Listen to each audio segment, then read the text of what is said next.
భర్త కష్టాల్లో ఉంటే పోపుల డబ్బాలో దాచిన డబ్బుతో ఆ సమయానికి ఆదుకుంటుంది భార్య. కుటుంబానికి అండగా నిలవాలనుకున్న ఆమెకు లోన్ యాప్ ఒక ఎండమావిలా కనిపించింది. గండం గట్టెక్కుతుందన్న ఆశతో లోన్ యాప్లో రుణం తీసుకోవడానికి సిద్ధపడింది. కానీ ఆ లోన్ యాపే యమపాసమై నిండు ప్రాణం తీసింది. సరస్వతి ఆఖరి మాటలు వింటే దుఃఖం కట్టలు తెగడం ఖాయం.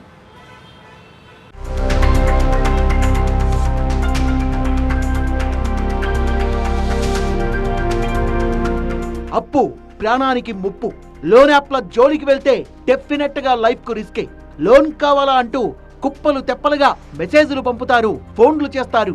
తక్కువ వడ్డీ, సులభ వాయిదాలు, ఎలాంటి ష్యూరిటీలు కూడా అవసరం లేదంటారు. తీరా కమిట్ అయ్యాక ఇక చుక్కలే. ఒక్క ఈఎంఐ లేట్ అయినా పరువుతో గేమ్స్ ఆడుకుంటారు. వేధించి చంపుకు తింటారు. చచ్చేదాకా టార్చర్ పెడతారు. ఎంతో మంది బాధితులు లోన్ యాప్ల ఉచ్చులో పడి ప్రాణాల్ని తీసుకున్నారు. తాజాగా కృష్ణా జిల్లాలో ఇంకో దారుణం జరిగింది. రుణం ఇస్తామనే పేరుతో అదనంగా డబ్బులు వసూలు చేసి ఓ మహిళ ఆత్మహత్యకు కారణమయ్యారు సైబర్ నేరగాళ్లు.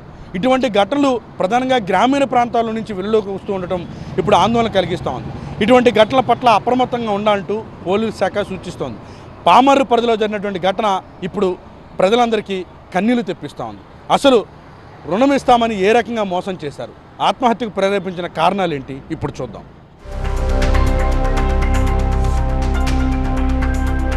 కృష్ణా జిల్లా మంటాడలో నివాసముంటున్న శ్రీకాంత్, సరస్వతి భార్యాభర్తలు. తమ ఇద్దరు పిల్లలతో సాఫీగా సాగిపోతున్న జీవితం వాళ్ళది. ఆర్థిక అవసరాలు, ఇబ్బందులు వెంటాడుతున్నా ఎలాగోలా నెట్టుకొస్తూ జీవితాన్ని హాయిగా గడుపుతున్నారు. ఆర్థిక అవసరాలు కొన్ని పీకల మీదకు రావడంతో తన సెల్ ఫోన్ కొచ్చిన మెసేజ్ ఆధారంగా రుణం కోసం ఆశ్రయించింది సరస్వతి. రుణం ఇస్తామని నమ్మించిన కేటుగాళ్లు సరస్వతితో ముందుగా పెట్టుబడి పెట్టాలని నమ్మించి విడతల వారీగా డబ్బు డిపాజిట్ చేయించుకున్నారు. తన భర్తకు తోడుగా ఆర్థిక అవసరాల్లో అండగా నిలవాలని, అప్పులన్నీ తీర్చేసి సంతోషంగా జీవించాలని భావించి ఇరుగు పొరుగు వారి దగ్గర నుంచి అప్పుగా తీసుకొచ్చి మరీ సైబర్ నేరగాళ్ల అకౌంట్ కు ట్రాన్స్ఫర్ చేసింది. 5 లక్షలు ఇస్తారని ఆశగా నమ్మి అప్పులు తీసుకొచ్చి డిపాజిట్ చేసినా సరే ఇంకా డబ్బులు పంపాలని ఒత్తిడి చేయడంతో ఆమె షాక్ అయింది. ఆ తర్వాత తను మోసపోయిన సంగతిని గ్రహించింది. పర్సనల్ లోన్ అటెంప్ట్ చేస్తే ఫస్ట్ 20,000 కట్టాలన్నారు. తర్వాత 60,000, తర్వాత 30,000. ఆంటీ దగ్గర 1,00,000 రూపాయలు తెచ్చి పే చేశాను. మళ్ళీ ఇప్పుడు 1,20,000 కడితేనే టోటల్ మొత్తం వెనక్కిస్తామంటున్నారు. నాకేం చేయాలో తెలియట్లేదు. కానీ ఎవరికీ చెప్పుకోలేక అప్పొస్తుందనే ఆశతో అప్పులు చేసి మరీ డిపాజిట్లు చేయడంతో ఆ డబ్బులు కట్టలేక మనోవ్యతతో తన జీవితాన్నే పణంగా పెట్టింది. వీడియో రికార్డ్ చేసి తన దైన్యాన్ని కళ్ళకట్టింది సరస్వతి. భయం వేసిపోతుంది, వణుకొచ్చేస్తుంది.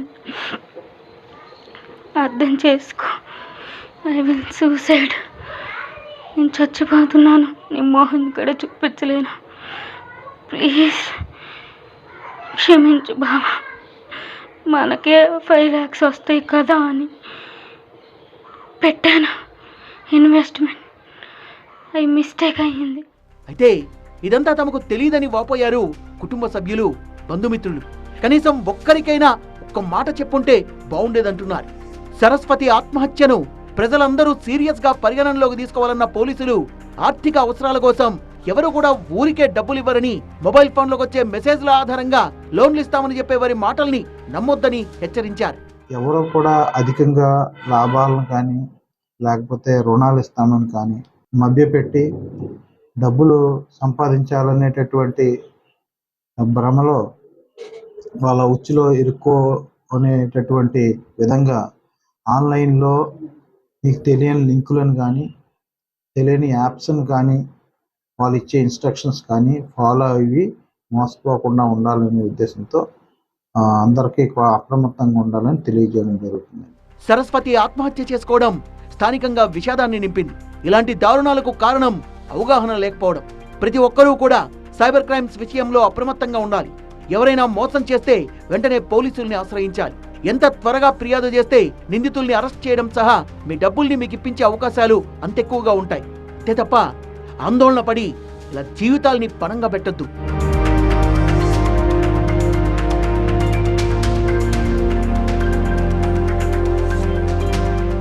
ఉచితంగా డబ్బులు వస్తాయని నమ్మి అత్యాశకు పోయి అక్రమార్కుల చేతుల్లో ఇరుక్కొని ప్రాణాలు కోల్పోవద్దని, ఆర్థికంగా నష్టపోవద్దని సైబర్ క్రైమ్ పోలీసులు సూచిస్తున్నారు.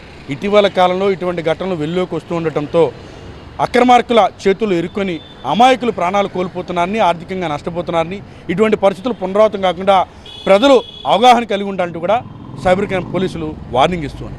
కెమెరా పర్సన్ సుధీర్తో వసంత్, TV9 విజయవాడ.